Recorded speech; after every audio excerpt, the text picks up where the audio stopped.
কোনে দেখাইছে ভগৱান কৃষ্ণই দেখুৱাইছে বোলে কি যদি মই তোমাৰ সখা হৈছো তুমি কোনোদিন কান্দিব নালাগে যদি মোক তুমি তোমাৰ সখা কৰি ল'ব পাৰিছা তুমি কোনোদিন পৰাজয় বৰণ কৰিব নালাগে কিয় নালাগে জয় জয় কৃষ্ণদেৱ কৃষ্ণৰ কোনোদিন পৰাজয় নাই কিয়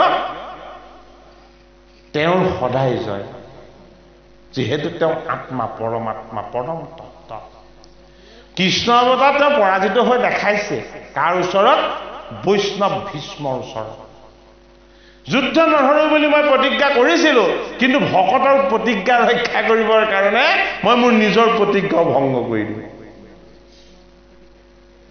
হয়নে বাৰু ভীষ্মৰ প্ৰতিজ্ঞাটো ৰক্ষা কৰিবৰ কাৰণে ভগৱানে নিজৰ প্ৰতিজ্ঞা ভংগ কৰি দিলে আচলতে ওপৰত কোন থাকিল বাৰু ভগতক সন্তুষ্ট কৰিবৰ কাৰণে যি নিজৰ প্ৰতিজ্ঞাকো নচ্ছাত কৰিব পাৰে সেইজনতকৈ চেষ্টা কোন হ'ব পাৰে হয়নে বাৰু সেইজন ভগৱান কৃষ্ণৰ শ্ৰীমুখৰ বাণী যোগশাস্ত্ৰ গীতা এই গীতাৰ বাণীৰ মাজত ভগৱান কৃষ্ণ বিৰাজমান হৈ আছে এইটো কাৰণে গীতা শ্ৰৱণ কীৰ্তন কৰিলে কৃষ্ণক স্পৰ্শ কৰাৰ যি পুণ্য আনন্দ এই আনন্দ লাভ কৰা যায়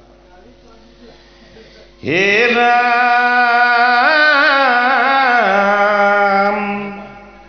হে গুৰু ইষ্টদেৱ সৰ্বভাৱে সেৱ হে কৰিতে লাগে সন্তোষ এ পপন্ন শিষক হে নকহে গুজক অগুৰু পাৱে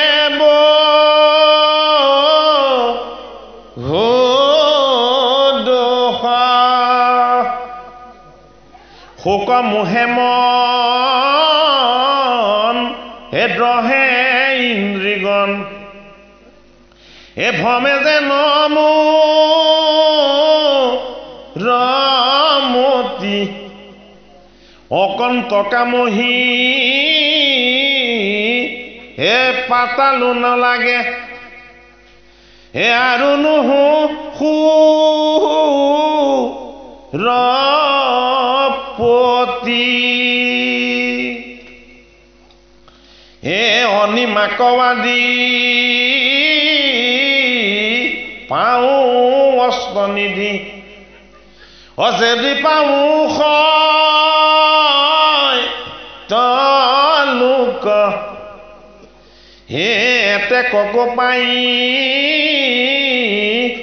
হে নেদেখো পাই অদূৰ হুৱে তো শোক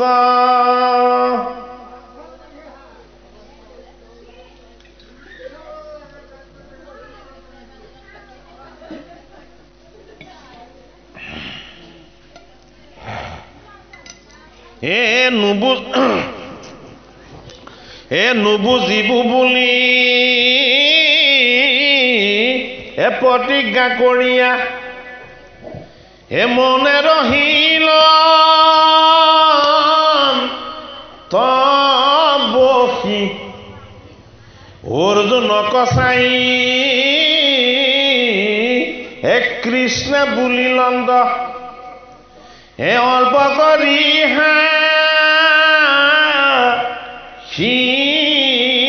হাসি হে জাত শোক নাই হে তাতে শোক কৰা হে মই বাধো বা ৰম্বাৰ হে পণ্ডিত নহাহা হে বাদ মাত্ৰ কৰা হে পইগাৰা খায় পুনাৰ অৰ্জুনে শোক মোহ আৰু বিষাদত কান্দি কান্দি গৈছে যে হে কেশৱ এই যুদ্ধত মই মোৰ ইষ্ট মিত্ৰবিলাকক বধ কৰি মই যদি অনিমা আদি তোমাৰ অস্ত্ৰ ঐশ্বৰ্যৰো মালিক হ'ব পাৰোঁ, মই যদি এই পৃথিৱীখনৰ সুৰপতি মই ইন্দ্ৰও যদি হ'ব পাৰোঁ, এইবিলাকৰ পৰা মোৰ একো লাভ নহ'ব যেন লাগিছে। সেইটো কাৰণে মোৰ মনটো বিহ্বল হৈছে। মই মোৰ কৰ্তব্যক নিশ্চয় কৰি ল'ব পৰা নাই। হে কেশৱ, তুমি মোৰ মনৰ সংশয়টো দূৰ কৰা। ভগৱান কৃষ্ণক অৰ্জুনে প্ৰাৰ্থনা কৰিছে। আৰু কৃষ্ণই অৰ্জুনক কৈছে যে তুমি যিটো কথাত সুখ কৰিছা আচলতে সেইটো সুখ কৰিবলগীয়া কথা নহয়। তুমি যিটো কাৰণত সুখ কৰিছা, দুখ কৰিছা, এইটো সুখ বা দুখ কৰিব লগা কাৰণ নহয়। তুমি কিয় সুখ কৰিছা? যে তোমাৰ যি জ্ঞান লাভ হৈছে, এই জ্ঞানত প্ৰয়োগৰূপী যি প্ৰজ্ঞা, এই প্ৰজ্ঞা প্ৰতিষ্ঠিত হোৱা নাই। অৰ্থাৎ তোমাৰ আত্মজ্ঞান লাভ হোৱা নাই।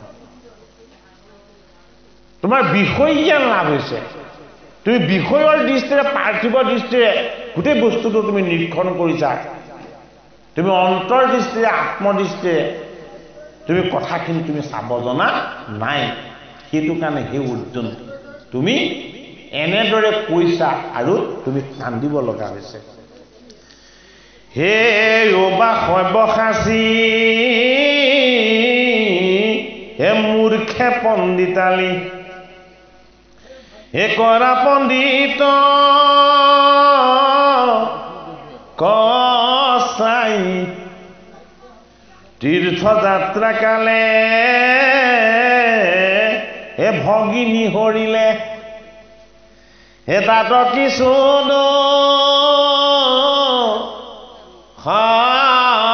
নাই।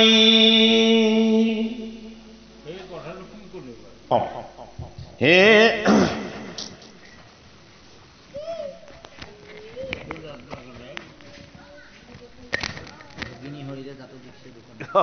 তীৰ্থযাত্ৰা কালে ভগিনী হৰিলে তাত কিছু দুখ নাই। অৰ্জুনক কৈছে, হে পুত্ৰ উপজিলে হে আনন্দ নকৰে, মৰিলে নক ৰে শোক, মানয় অপমান হে যাৰ নাহি কয়, হে পণ্ডিত বোলা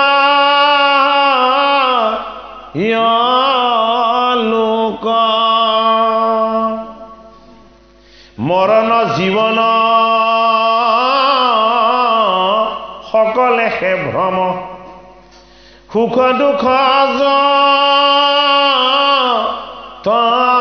ভাবে, এ দেখে আত্মাপৰ এই অবিদ্যা ভিতৰ, হে অজ্ঞান নগো সে যাবে। তেতিয়া কৃষ্ণই অৰ্জুনক কৈছে, যদি তুমি তোমাৰ কৰণীয় কৰ্তব্যটো সঠিককে কৰিছা, তাত তোমাৰ আক্ষেপ কৰিবলগীয়া একো নাই। তোমাৰ কাৰণে এই জীৱনটো কি? তোমাৰ কাৰণে এই জীৱনটো এখন তীৰ্থ। এই জীৱন তীৰ্থটা তীৰ্থ কৰিব লাগিব। তুমি কোনে? তুমি বা তোমাৰ ভগ্নী কোন? এই তোমাৰ ভগ্নী হ'ল মনৰ বৃত্তিবিলাক। জীৱন হ'ল তীৰ্থ, মনৰ বৃত্তিবিলাক হ'ল ভগ্নী। এই ভগ্নীৰূপী মনৰ বৃত্তিবিলাকে যদি এই তোমাৰ জীৱন তীৰ্থত পুণ্যৰ ভাগ ল'ব বিচাৰে, তেতিয়াহ'লে এই মনৰ বৃত্তিবিলাক ৰূপী ভগিনীক যদি কোনোবাই হৰণ কৰি নিছে, তোমাৰ কোনো ক্ষতি নাই। বোলে কি? এই তীৰ্থ হ'ল পুণ্যধাম। তোমাৰ লক্ষ্যটো পুণ্যধামৰ ফালে। পুণ্যধামলৈ যাত্ৰা কৰোঁতে যদি উপযুক্ত বয়সৰ ভগিনীক যদি কোনোবাই ভাৰ্যাৰূপে স্বীকাৰ কৰি লৈছে, তেতিয়াহ'লে তাত আৰু তোমাৰ কোনো সংখ্যা নাই। বোলে কিয়?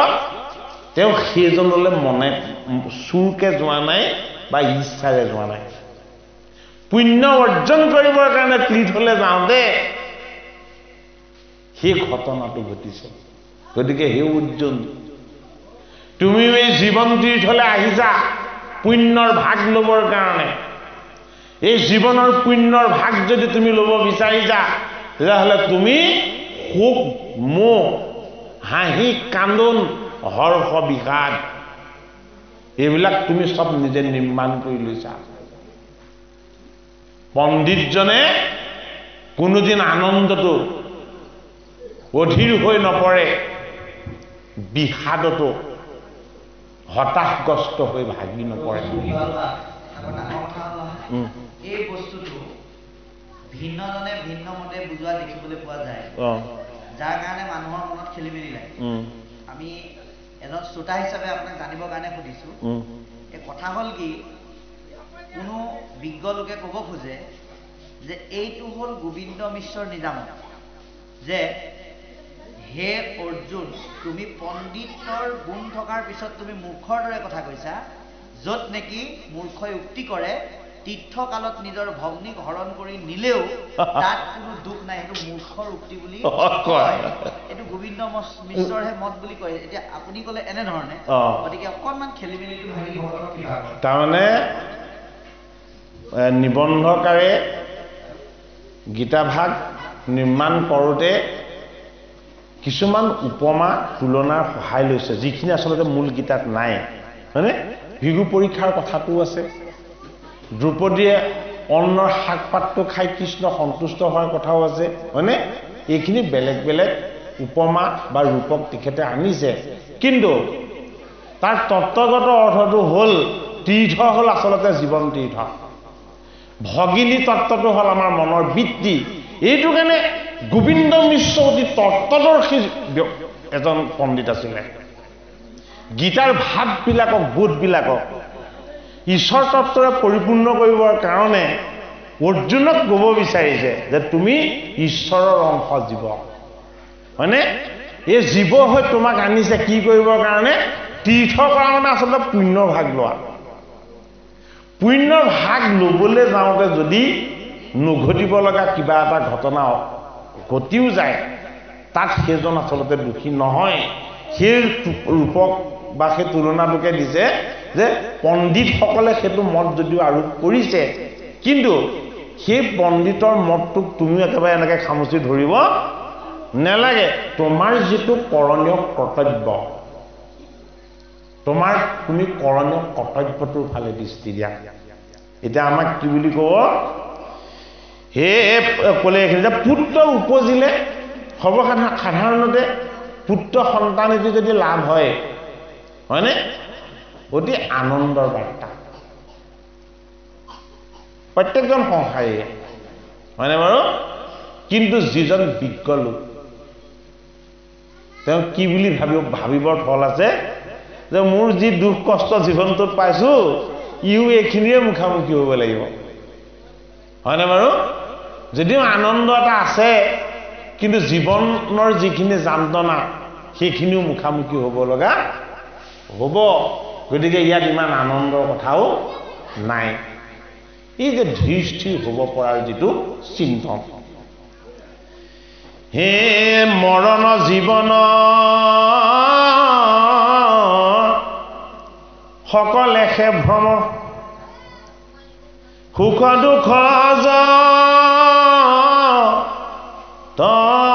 ভাবে এ দেখে আত্মা পৰ, হে অবিদ্যা ভিতৰ অজ্ঞান নগ সে যাৱে, এ পন্থে থাকে যদি সৰ্পহে নপৰি, পুৰুষে ভয় পাৱে, এ ততকাল ভয় হে মনৰ সংশয়, অবিচাৰ নক ৰে বৰ ধুনীয়া ৰূপক এটা দিছে। আকৌ কৈছে যে আঁতৰৰ পৰা জৰি এডাল যেতিয়া পৰি থকা দেখিব, আঁতৰৰ পৰা সেইডাল কিহৰ নিচিনা লাগে? সাপৰ নিচিনা লাগে। মানুহে ভুলেই কৰি দিয়ে যে এইটো সাপ পৰি আছে নেকি, হয়নে বাৰু? ওচৰত গৈ যেতিয়া তাক দৃষ্টিৰে দেখিব, আচলতে মই এনেই ভুল কৰিছিলোঁ, এইটো কালান্তক সৰ্প নহয়, এডাল জৰিয়ে। কেনেকৈ আচল সত্যটোৰ সন্মুখ হ'ল? যেতিয়া তেওঁ ওচৰত গৈ চালে যে অৰ্জুন নিজৰ পৰা আঁতৰত আছে, অৰ্জুন নিজৰ ওচৰত নাই। অৰ্জুন ক'ত আছে? অৰ্জুন আছে সংসাৰত, সাংসাৰিক দৃষ্টিত। কিন্তু অৰ্জুন কি? ঈশ্বৰৰ অংশ জীৱ, তেওঁ ঈশ্বৰ দৃষ্টিত নাই। সেইটো কাৰণে আমাৰ যাতে দৃষ্টিটো বা অনুভৱটো ঈশ্বৰ দৃষ্টিৰ ফালে হয়, যে তুমি নিজকে মই বুলি যে ভাবিছা, তোমাৰ লগতনো মই বুলি কোন আছে, হয়নে? তুমি ভালদৰে আত্মা ঈশ্বৰৰ ওচৰলৈ গৈ চোৱা, হয়নে? সৰ্প কালৰ প্ৰতীক, হয়নে? কাল কোন? কাল হ'ল কৃষ্ণ। এই ৰূপকটোৰ তত্ত্বগত অৰ্থ আছে। ইভাগে যদি চাওঁ, আমাৰ সময়ৰ কোনো সংজ্ঞা নাই। সময় ৰাতিপুৱাৰ লগে লগে আৰম্ভ হ'ল পুৱা, হয়নে? আকৌ সূৰ্য অস্ত যোৱাৰ লগে লগে আকৌ আৰম্ভ হ'ব ৰাতি। প্ৰবাহমান সময় আহি আছে আৰু গৈ আছে। কিন্তু সময়টো কি? এই সময়টো হ'ল কাল। এই কালটো কি? এই কালটো হ'ল সৰ্প। গতিকে আমাৰ লগত কাল সৰ্প ৰূপত ভগৱান কৃষ্ণ কি কাল হৈ আছে? ভগৱান কৃষ্ণই গীতাৰ বিভূতি যুগত কৈছে, সময়বিলাকৰ মাজত মই হলো বৰ্তমান। ভগৱান কৃষ্ণ সদায় বৰ্তমান। তেওঁনো কিয় অতীত নহয়? তেওঁনো কিয় ভৱিষ্য নহয়? ভগৱান কৃষ্ণনো কিয় বৰ্তমান হয়? কি তত্ত্ব? তেওঁ বৰ্তমান হৈ থকাৰ কাৰণে আমাৰ আগত শ্ৰী লিখিব পাৰিছে, হয়নে? তেওঁ যেতিয়া অতীত হৈ গুচি যাব, তাত চন্দ্ৰবিন্দু বহি যাব, হয়নে নহয় কথাটো?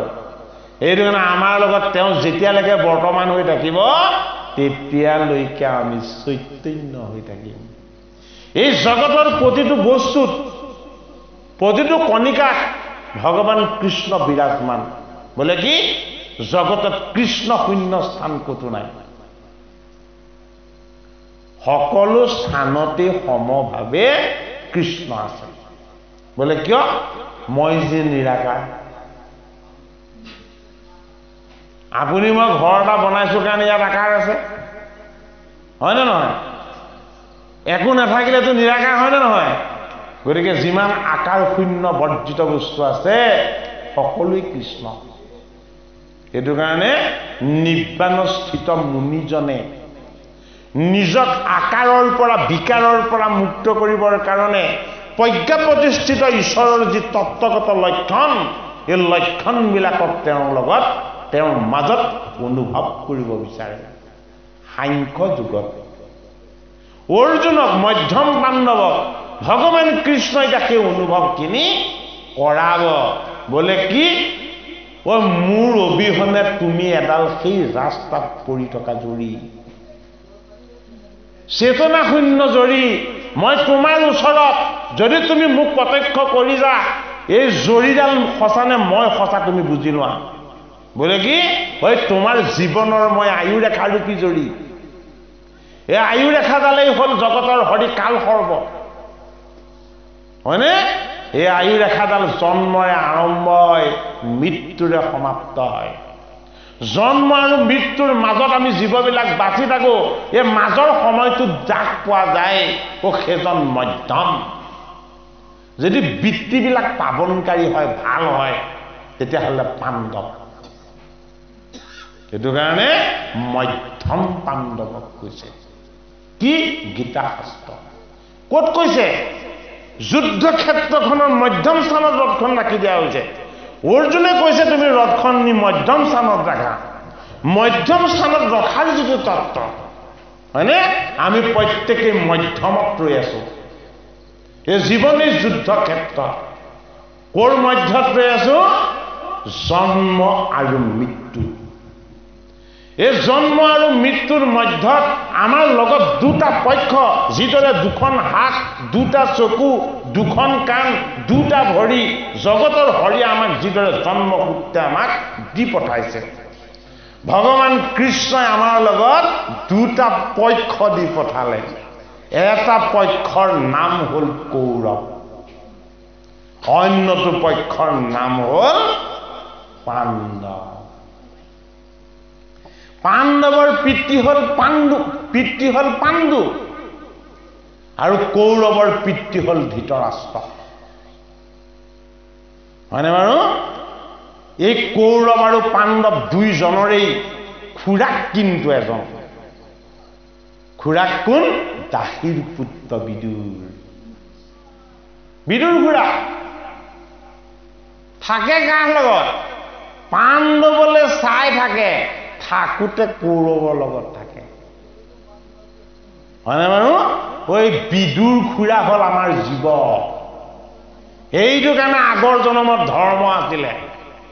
এই ধৰ্মৰ অংশৰ পৰাই জীৱবিলাক আহিছে। এইটো কাৰণে মনৰ পুণ্য প্ৰবৃত্তিবিলাক হ'ল পাণ্ডু, দুষ্ট বৃত্তিবিলাক হ'ল কৌৰৱ। এই পুণ্য প্ৰবৃত্তি আৰু দুষ্ট আসুৰী প্ৰবৃত্তি, এই দুই প্ৰবৃত্তিৰ সম্বন্ধত খুৰাক হৈ দাসীৰ পুত্ৰ হৈ আমাৰ লগত কোন আছে? ঈশ্বৰৰ অংশ বিদুৰ জীৱ আছে। এই জীৱৰূপী বিদুৰ আহিছিলে এই দেহ তত্ত্বলৈ জগতৰ হৰি দৈৱকী নন্দন কৃষ্ণৰ চৰণ সেৱা কৰিবলৈ, তেওঁ চৰণ দৰ্শন পাবলৈ আৰু তেওঁক উপাসনা কৰিবলৈ। কিন্তু কি হৈ গ'ল? এই দেহৰূপী তত্ত্বৰ তেওঁ দাস হৈ গ'ল। সেইটো কাৰণে দাসীৰ পুত্ৰ। বোলে কি? তোমাৰ মনেৰে যি কৰিব, তোমাৰ ভাৱেৰে যি তুমি কৰিবা, মই তাৰেই বশৱৰ্তী হৈ থাকিব লাগিব। এইটো কাৰণে বিদুৰ খুৰাই হস্তিনাপুৰত সদায় জুমি জুমি চাই থাকে। কি চাই থাকে? এই অহংকাৰী দুৰ্যোধন দুঃশাসন, কোনোদিন কথা বুজাব নজনা ধৃতৰাষ্ট্ৰ আৰু পুত্ৰৰ মুখত থকা এই গান্ধাৰী, এইসকলৰ কাষত বহি মই সদায় ধৃতৰাষ্ট্ৰক বুজালো, কোনোদিন নুবুজিলে। সেইটো কাৰণে জুমি জুমি চাই থাকে আৰু কান্দি থাকে। কালৈ? ধৰ্মপুত্ৰ আহিছে নেকি? ভীম আহিছে নেকি? নকুল আহিছে নেকি?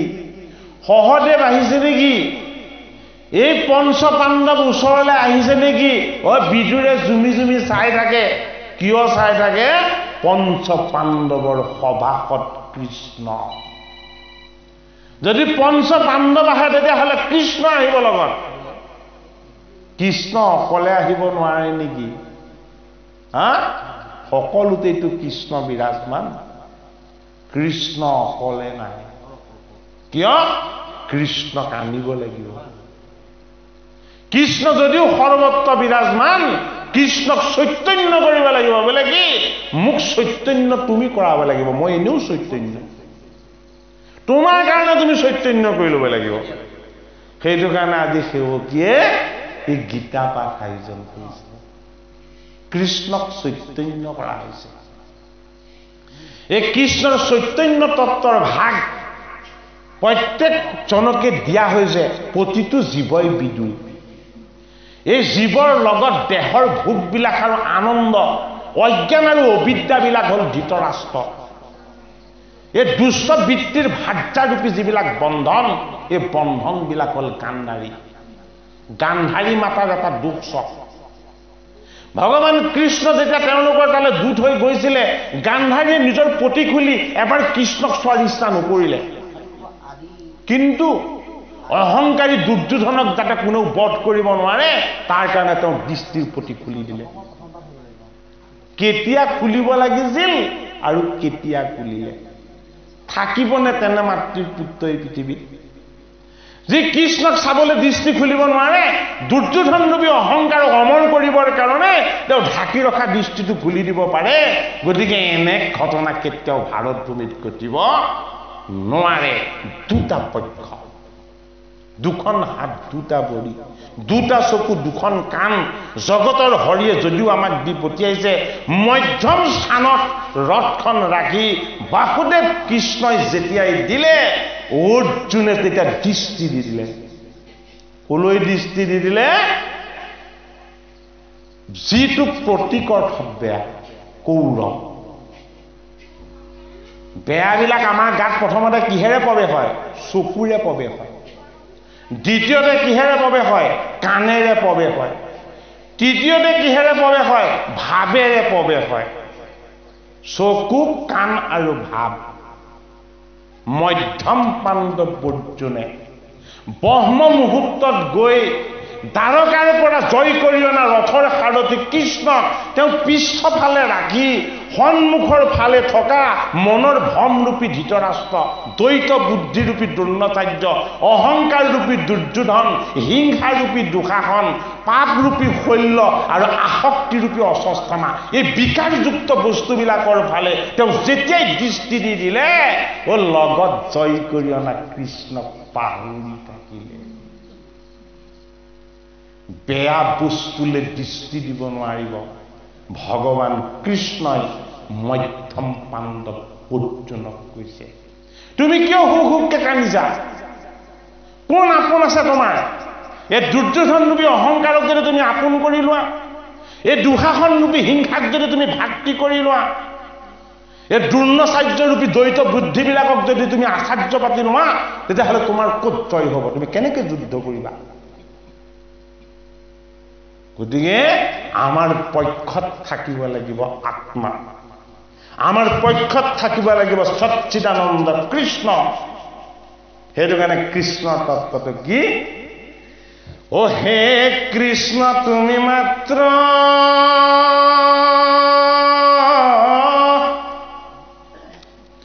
চৈতন্য স্বৰূপ নিত,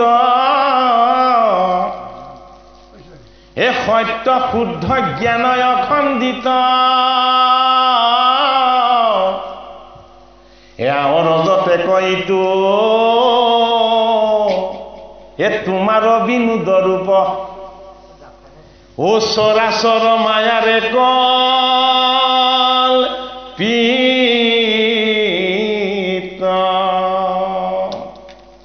অত যুগুণ নাম হৰি কেৱল নিৰ্গুণ মাত্ৰ, ও আৱৰ সমস্ত গুণময়, হৱেতে কজানিয়া হৰি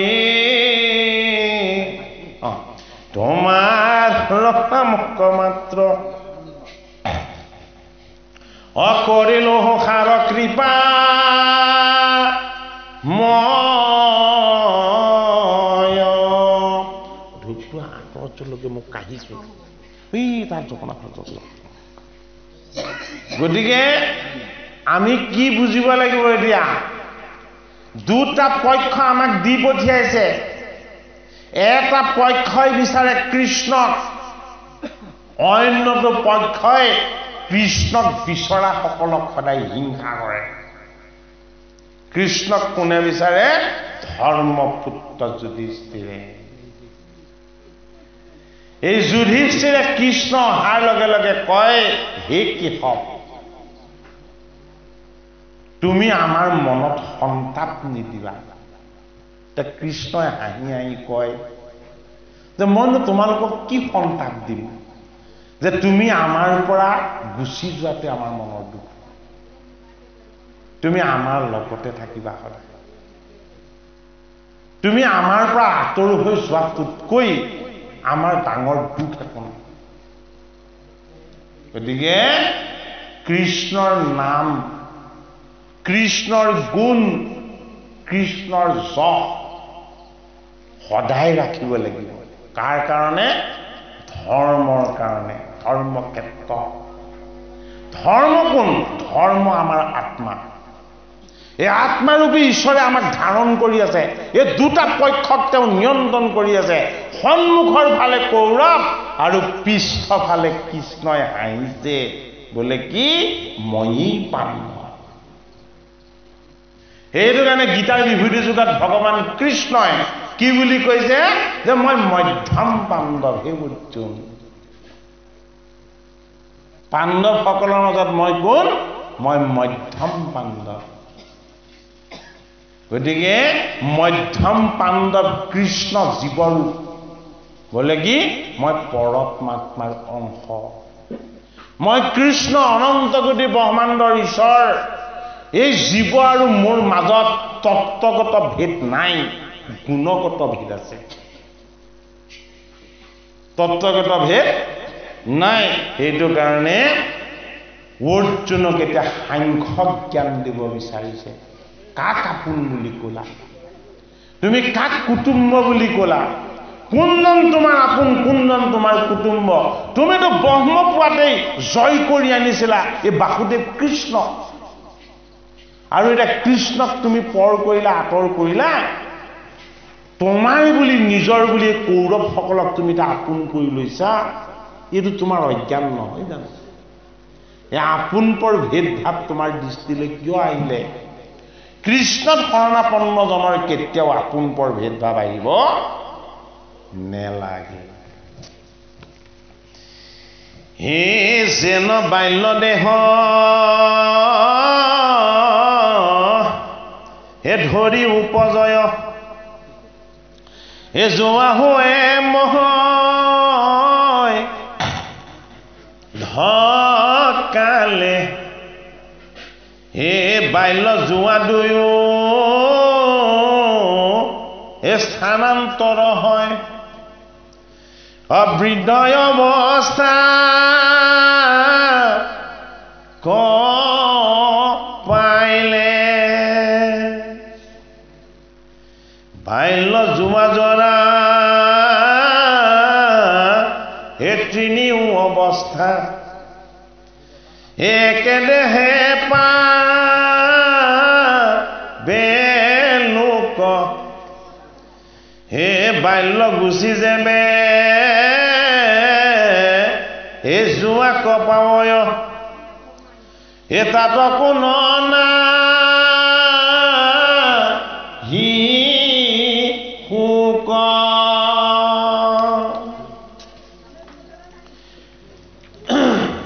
হে যেবে বোলা তাত আশ্ৰয় সাক্ষাৎ, হে শিশু গুচি বা ভৈলো, হে বাল্য যুৱা গুচি হেৰা বৃদ্ধ ভৈলা, হে সাক্ষাতে প্ৰমাণ নকৰিলো, যদি বোলো আৰু এই দেহ নষ্টে অয়ু জীৱন নষ্ট যায়, হে আন দেহ ধৰি হে পুনৰবাৰ আশী, অভিন্ন জীৱ পজয়।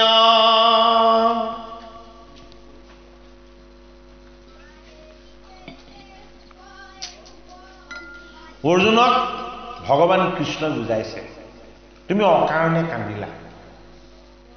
কিয় অকাৰণে কান্দিছা, শোক কৰিছা?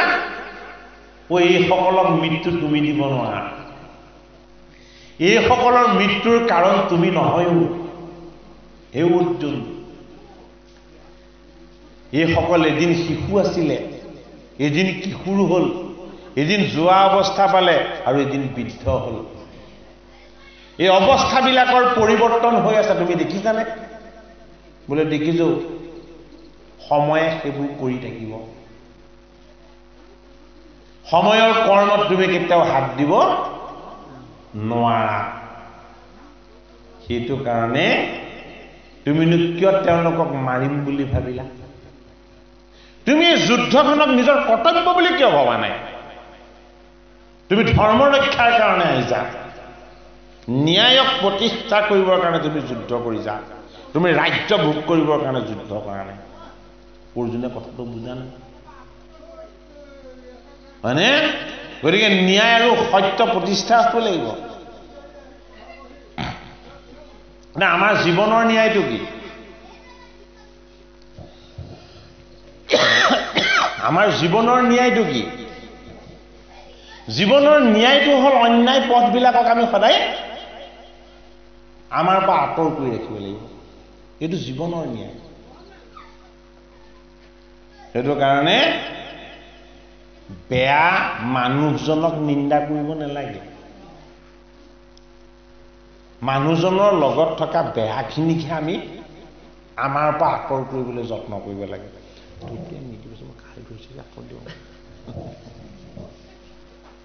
হয়নে বাৰু? গতিকে আমি ঈশ্বৰ দৃষ্টিৰে যদি চাওঁ, আমি ঈশ্বৰৰ অংশ, প্ৰত্যেকেই জীৱ। এই জীৱ হ'ল কৌৰৱ পক্ষৰ খুৰাকস্বৰূপ বিদুৰ। এইটো কাৰণে বিদুৰে সদায় ধৃতৰাষ্ট্ৰক বুজাই থাকে, ঐ আমাৰ জীৱটোৱে জীৱাত্মা হৈ আমাৰ মন চেতনাক কেতিয়াবা ক'ব খোজে, বোলে ইমানকেনো কলৈ দৌৰিছ? যিমান খৰকে নাযাওঁ কিয়, শেষটো শ্মশানতেই ৰুবগৈ লাগিব। শ্মশানলৈকেহে আমাৰ দৌৰটো। তাৰ সিপাৰলৈ আৰু কোনোবা যাবগৈ পাৰিম জানো? হয়নে বাৰু? যদিহে আমি অকণমান ভাবি চাব পাৰোঁ যে আমি প্ৰত্যেকেই মৃত্যুমুখী জীৱ, আমি আগবাঢ়ি গৈ আছো কাৰ ওচৰলৈ? আমি কালৰ বশৱৰ্তী হৈ, কালৰ অধীন হৈ, সময়ৰ অধীন হৈ আমি মৃত্যুৰ ফালে আগবাঢ়ি গৈ আছো প্ৰত্যেকেই। এতিয়া কৃষ্ণ কৈছে যে তুমি মৃত্যুটোতো তোমাৰ কাৰণে দুখৰ কাৰণ নহয়। বোলে কি, পুৰণা ঘৰ এটা যেতিয়া তুমি ভাগিলে, ছিগিলে, ৰ'দ বৰষুণৰ পৰা তুমি যেতিয়া নিৰাপত্তা নাপাবা, সেইটোতো নতুনকৈ বনাব লাগিব, হয় নে নহয়? ঐ গাত 10টামান বেমাৰ আৰু ব্যাধি লৈ খাবও নোৱাৰে, শুবও নোৱাৰে, কৰিবও নোৱাৰে, এই যান্ত্ৰণাত ছটফটাই থকা জীৱটোক যদি ঈশ্বৰে আকৌ এটা দেৱ শিশুৰ নিচিনা সজা দি দিয়ে, একো বিকাৰ নথকা যদি এটা দেহ দি দিয়ে, হয়নে বাৰু? সেইটো কাৰণে আমি মৃত্যুলে ভয় কৰিব নালাগে। কিয় মৃত্যুলে ভয় কৰিব নালাগে? এই সজাটো সলাব লাগিব। দৃষ্টিশক্তি কমিব, শ্ৰৱণ শক্তি কমিব, দাঁতবোৰ সৰিব, খাবও নোৱাৰা হ'ব, খালে হজমো নোহোৱা হ'ব, পাকস্থলীও বেয়া হ'ব, হয়নে বাৰু? গাত বিষ আহিব, হয়নে? কথা ক'ব নোৱাৰা হ'ব, কফ আহিব, আহিব নে নাহিব? কোনেও বাধা দি ৰাখিব নোৱাৰে। সময়ত মৃত্যু আহি পাবই, হয়নে? এইটো কাৰণে অৰ্জুনক ভগৱান কৃষ্ণই সাংখ্য যুগৰ ঈশ্বৰ তত্ত্বৰ জীৱ আৰু আত্মাৰ জ্ঞানখিনি দিছে। কি বুলি ক'লে? যে তুমি এই কথাটো অনুভৱ কৰাচোন, যিসকলৰ মৃত্যু হ'ব তেওঁলোকে আকৌ এটা নতুন জীৱন পাব। জন্মটো মৃত্যুৰ কাৰণেই লয়। সেইটো কাৰণে কি বুলি কৈছে? যতস্ৰহে ধ্ৰুৱ মিত্ৰ ধ্ৰুৱং জন্ম মৃতস্য তস্মাৎ পৰিহাৰাৰ্থে নতুং সুচি তামোহাসি। যে জন্ম হলে তুমি এদিন মৃত্যু ল'বই লাগিব। জন্মটো মোৰ ইচ্ছাত, মৃত্যু মোৰ ইচ্ছাত। হে অৰ্জুন, এই জগতলৈ তুমি আহো বুলি অহা নাই, মই তোমাক আনিছো। আৰু এই জগতখন সভাৰ পৰা ময়ে তোমাক পঠাই দিব লাগিব, সেইটো মোৰেই কৰ্ম। সেইটো কাৰণে তুমি এইবিলাক কথা চিন্তা অকাৰণে নকৰিবা। তস্মাৎ যতিষ্ঠতুম। আৰু ইয়াৰ পাছত অৰ্জুনক কি বুলি কৈছে? যুদ্ধখন তুমি নকৰিলে নহ'ব, যুদ্ধখন কৰিবই লাগিব। কিয় কৰিব লাগিব? হত্যা বাপাস্যসি সৰ্গম ইত্যাবা ভুস্যসে মহিম তস্মাৎ দ্রুতিষ্ঠ কন্তেয় উদ্ধায়ো কৃতি নিশ্চয়া। হত্যা বাপাস্যসি সর্গম ইত্যাবা ভুস্যসে মহিম তস্মাৎ দ্রুতিষ্ঠ কন্তেয় উদ্ধায়ো কৃতি নিশ্চয়া। এই যুদ্ধখন যদি তুমি কৰা, এই যুদ্ধত যদি তোমাৰ মৃত্যু হয়, এই মৃত্যু কি হ'ব? এই মৃত্যু তোমাৰ জীৱনৰ কাৰণে সুখকৰ হ'ব। মৃত্যুটো সুখহে বোলে, দুখ নহয়। কাৰ কাৰণে? যি মৃত্যু পায়। এই মৃত্যু পালে তোমাৰ কি হ'ব? স্বৰ্গ লাভ হ'ব। এই স্বৰ্গ মানে ওই আকাশত থকা বস্তু নহয়। এই পাৰ্থিৱ সুখটোকে স্বৰ্গ বুলি কোৱা হয়। যে তোমাৰ দেহৰ কষ্ট, বিকাৰ, দুখ, যন্ত্ৰণা এইবিলাকৰ পৰা তুমি মুক্ত হৈ যাবা। সেইটো কাৰণে মৃত্যু হ'লে তোমাৰ কি প্ৰাপ্তি হ'ব? এই জীৱটোৰ সুখ প্ৰাপ্তি হ'ব। সেইটো কাৰণে মৃত্যু হ'লে তুমি সুখী হ'বা। আৰু যদি তোমাৰ জয় হয়, ইত্যাবা ভুস্যসে মহিম, যদি তোমাৰ এই জীৱন যুদ্ধখনত তোমাৰ জয় হয়, তুমি জীৱনটোক উপভোগ কৰিবলৈ পাবা। বেলেগ উপভোগৰ কথা ভাবিব নালাগে, এই জীৱনটোক উপভোগ কৰিবলৈ শিকিব লাগে। আৰু যদি তুমি এই যুদ্ধখন নকৰা, জীৱনটোক উপভোগ কৰিব নোৱাৰা, স্বৰ্গ সুখো ল'ব নোৱাৰা, তুমি যুদ্ধখন নকৰিলে কেনেকৈ হ'ব? যে তস্মাৎ যুতিষ্ঠ কন্তেয় উদ্ধায়ো কৃতি নিশ্চয়। সেইটো কাৰণে তোমাৰ কাৰণে নিশ্চিত পথটো কি? তুমি এই যুদ্ধখন কৰাটো। এতিয়া কৃষ্ণ অৰ্জুনক বাৰে বাৰে কি বুলি কয়? গাণ্ডীৱ ধৰা আৰু যুদ্ধ কৰা। এতিয়া গাণ্ডীৱখন আমাৰ ক'ত আছে? জীৱৰ পৰা আমি অৰ্জুন নহয় জানো? আমাৰ কান্ধত গাণ্ডীৱ আছে জানো? হা? এই গাণ্ডীৱখন হ'ল আমাৰ ভিত্তি। যিটো কৰ্ম কৰি আপুনি জীৱনটো বৰ্তাই আছে, এই জীৱনৰ শুদ্ধ কৰ্মটোক কোৱা হয় গাণ্ডীৱ বুলি। যিটো বৃত্তিৰ দ্বাৰা আৰ্জিত উপাৰ্জনেৰে সৈতে আপুনি পৰিয়াল চলাইছে, ধৰ্ম উপাৰ্জন কৰিছে, আপোনাৰ সতি সন্তানক শিক্ষা দীক্ষা, বিয়া বাৰু সমস্তখিনি দায়িত্ব সম্পাদন কৰিছে, এইখন গাণ্ডীৱ হয়নে নহয়? যিখনৰ দ্বাৰা আপোনাৰ সমস্তখিনি সুৰক্ষিত হৈ আছে। গাণ্ডীৱেৰে কি কৰে? প্ৰজাক সুৰক্ষা দিয়া হয়, হয়নে বাৰু? এই দেহৰ সুৰক্ষাৰ কাৰণে, জীৱৰ সুৰক্ষাৰ কাৰণে, আত্মাৰ উপাসনাৰ কাৰণে আমাক কি লাগিব? গাণ্ডীৱ ৰূপী এখন ধেনু লাগিব। এই গাণ্ডীৱ হ'ল বৃত্তি। বৃত্তি নহ'লে জীৱ কেতিয়াও বৰ্তি থাকিব নোৱাৰে। আৰু কৃষ্ণই কৈছে গাণ্ডীৱ ধৰা আৰু যুদ্ধত পবিত্ৰ। কিহত? যুদ্ধ। এই যুদ্ধ মানে আমাৰ সন্মুখৰ শত্ৰুবিলাকক আমি আঁতৰ কৰিবলৈ সদায় যত্ন কৰিব লাগিব। আমাৰ সন্মুখতে বহি আছে কি হৈ? আমাৰ শত্ৰু হৈ আমাৰ অহংকাৰ, দুৰ্যোধন। আনৰ প্ৰতি হিংসা ভাৱ, দুঃশাসন, হয়নে? নিজৰ দুখবিলাক নেদেখো, ধৃতৰাষ্ট্ৰ।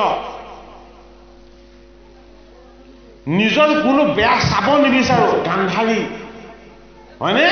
সদায় দুষ্ট বুদ্ধিৰ কুট কৌশল ৰচনা কৰি থকা এই শকুনি মাৰ হয়নে বাৰু এই বেয়া বস্তুবিলাক আমি শত্ৰু হিচাপে কি কৰিব লাগিব আমাৰ পৰা আঁতৰ কৰিব লাগিব সেইটো কাৰণে এইখন ধৰ্মযুদ্ধ এই যুদ্ধত অৰ্জুনক ভগৱান কৃষ্ণই জগাই তুলিছে এই শত্ৰুবিলাকক তুমি বিনাশ কৰিবৰ কাৰণে যুদ্ধকৰণ কৰা বলে কি যুদ্ধকৰণ কৰিলেহে যদি মৃত্যু হয় স্বৰ্গ লাভ আৰু যদি জয় হয় এই জীৱন ৰাজ্যখন তুমি ভোগ কৰিবা হে যেবে বোলা বাইল হে যুৱা জৰা ভলে হে তিনি কালস্ম ৰে মনে হে যেব পূৰ্ব দেহ হে সংস্কাৰ অনুভয় হে উৎপত্তি পল কেনে মন ইন্দ্ৰিপান হে সমস্তে থাকয় হে অৱস্থা হে দু ৰে যাই এ আতু সেহিমতে এ শৰীৰ এখে নষ্ট অ আত্মাৰ বিনা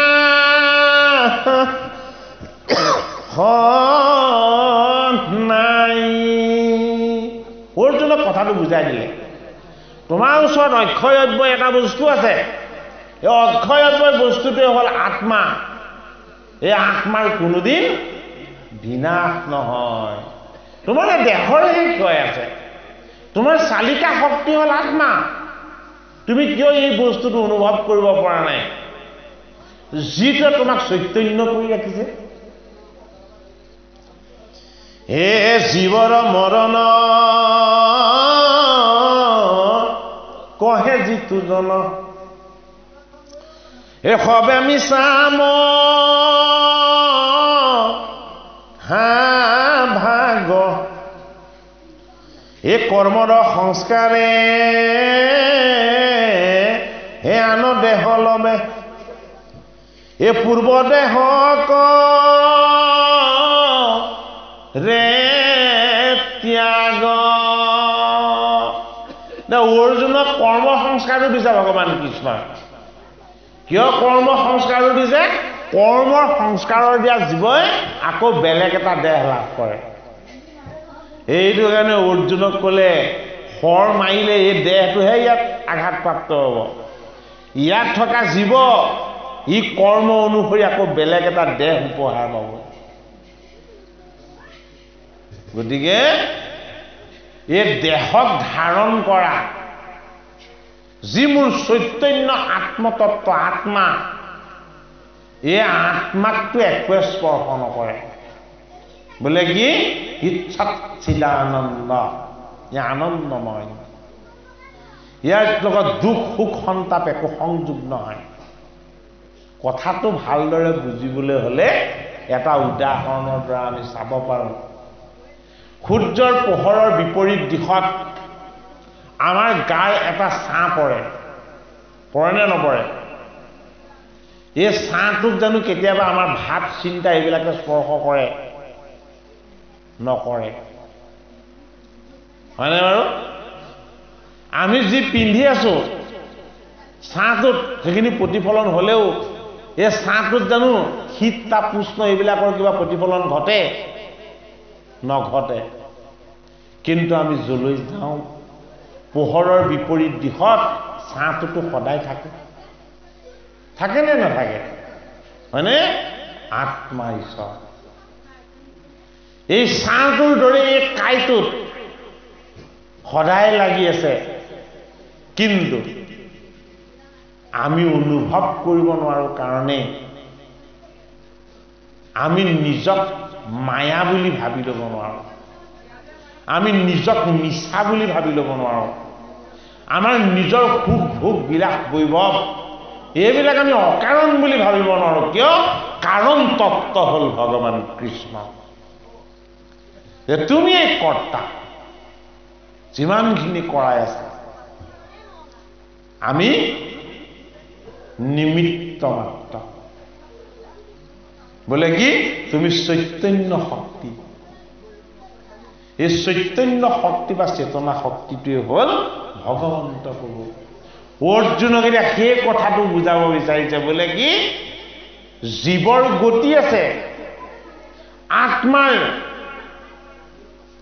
ঈশ্বৰ তত্ত্বৰ কোনো ক্ষয় নাই বৃদ্ধি নাই ঈশ্বৰ চিদানন্দ সি সদায় একেই থাকিব কিন্তু তুমি এটা নতুন জীৱন জীৱ হৈ পাবা কি অনুসৰি তোমাৰ কৰ্ম সংস্কাৰ অনুসৰি গতিকে গীতা শাস্ত্ৰই আমাক কৈছে আমাৰ কৰ্মবিলাক যাতে সংস্কাৰী হয় সংস্কাৰযুক্ত কৰ্ম কেনেকৈ সাধন হ'ব গীতাৰ ৩য় অধ্যায়ত সেই কথা ক'ব কৰ্মটো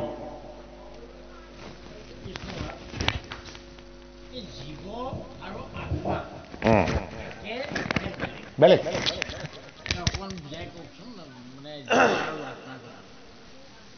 গীতাৰ ক্ষেত্ৰজ্ঞ বিভাগযোগ আছে ক্ষেত্ৰজ্ঞ বিভাগযোগত আৰু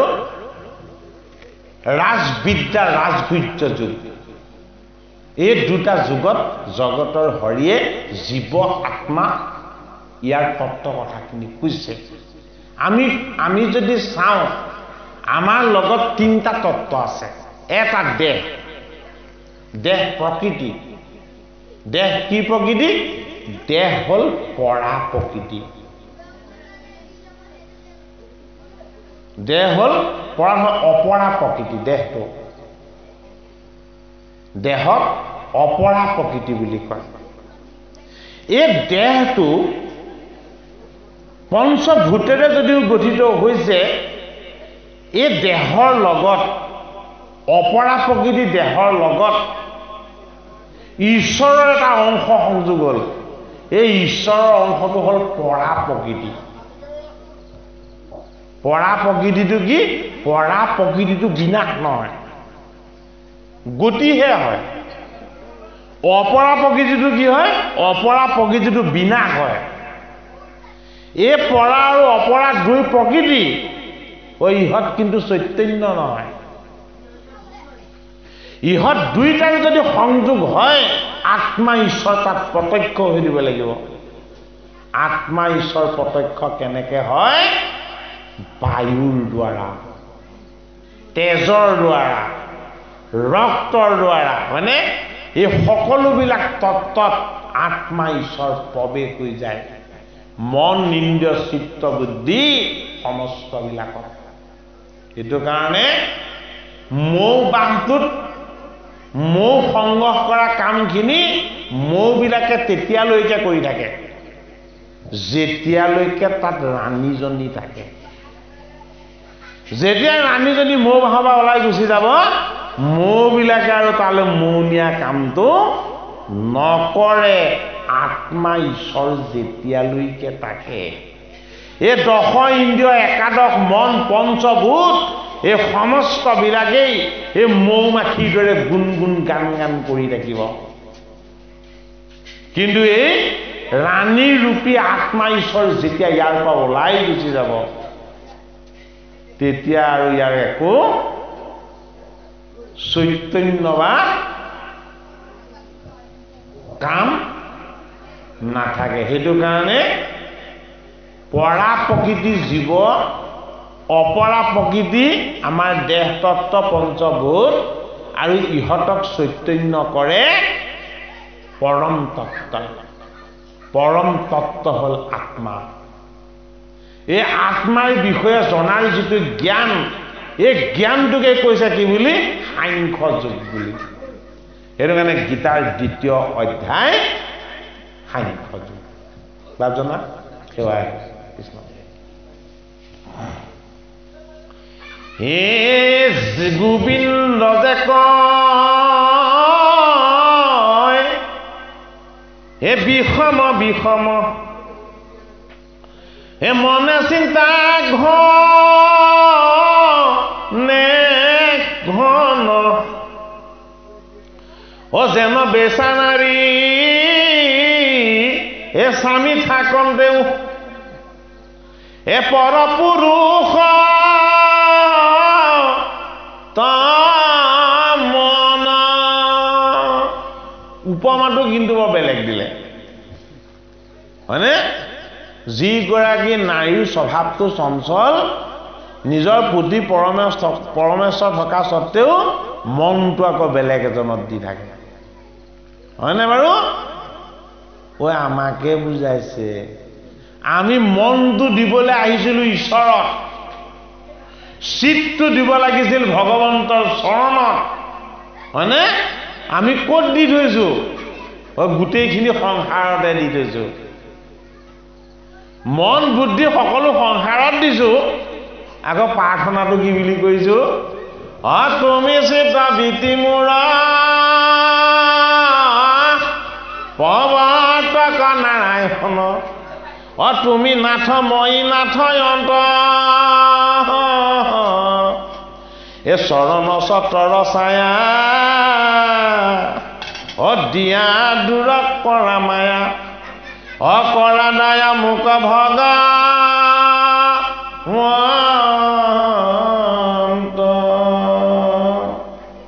গতিকে তুমি মোৰ চিত্ত চিত্ত কি আমাৰ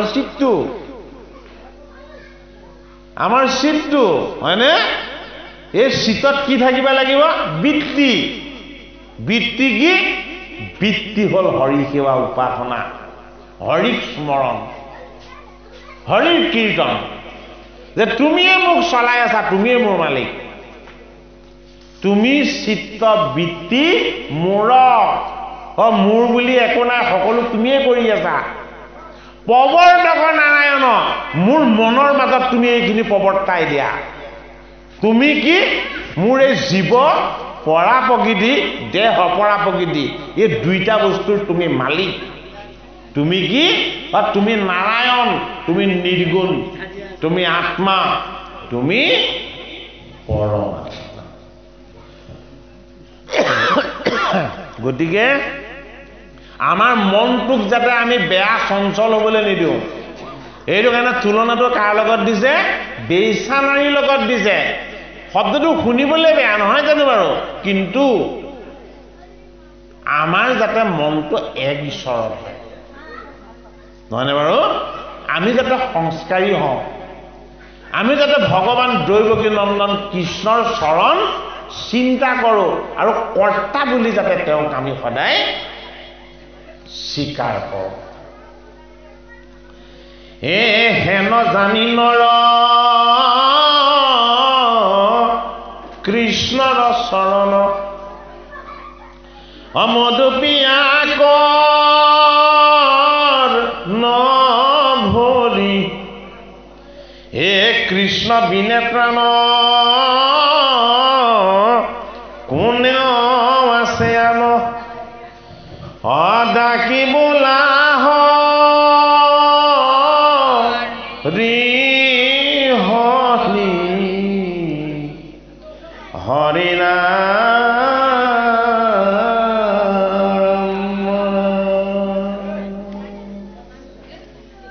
গীতাৰ দ্বিতীয় অধ্যায়ৰ দুলৰী ছন্দৰ সমাপ্ত হৈছে এতিয়া পদছন্দ আৰম্ভ হ'ব আমাৰ কৃপালু কোনোবা পাঠক বাপ এজনা অহাৰ কথা শুনিছিলোঁ আহিছিলে নেকি নাই হ'ব যদি নাই যদিও কথা নাই কাৰণ যদি বাপজনা আহিছে পাঠ কৰিম বুলি আকৌ তেখেতক যদি আমি নাম খাব লাগিব হ'ব পদ এই পাৰ্থক সমুদি কৃষ্ণে বাক্য বোলে পুনৰ হে শুকৰ ব্যৱস্থা কহো শুনি মোৰ অৰ্জুন যদি বোলা কৃষ দুখ সহন নযায় অচিৰকাল তথাপি নথাকে কথাই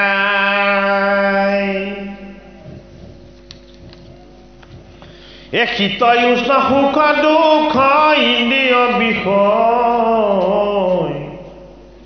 নষ্ট বস্তু বুলিয়া সহিও ধনঞ্জয় শীতান্তত হুৱে উষ্ণ উষ্ণান্তত শীত দুহাৰ দুয়ো পৰৱৰ্তী শৰীৰৰ ৰহিত শীতে শীতে উষ্ণে উষ্ণ তবে দুখ নাই কিন্তু কতকালে থাকে কতকালে নাই সুখ দুখ কত আহে কত থাকি যায় ইহা কবুলয় শাস্তে আগম অপায় সুখ দুখ সম কৰি সহে যিটো জন সেই ধীৰ বুদ্ধিমন্ত মুখৰ ভাজন অসন্ত বস্তুত কৈতো নাহিকে প্ৰকাশ সন্ত বস্তু ভয়লে কদাচিতো নাহি নাশ অজ্ঞানীয় সন্ত সন্ত এক কৰি মনে জ্ঞানী বিচাৰিয়া তত স্বৰূপক জানে শীত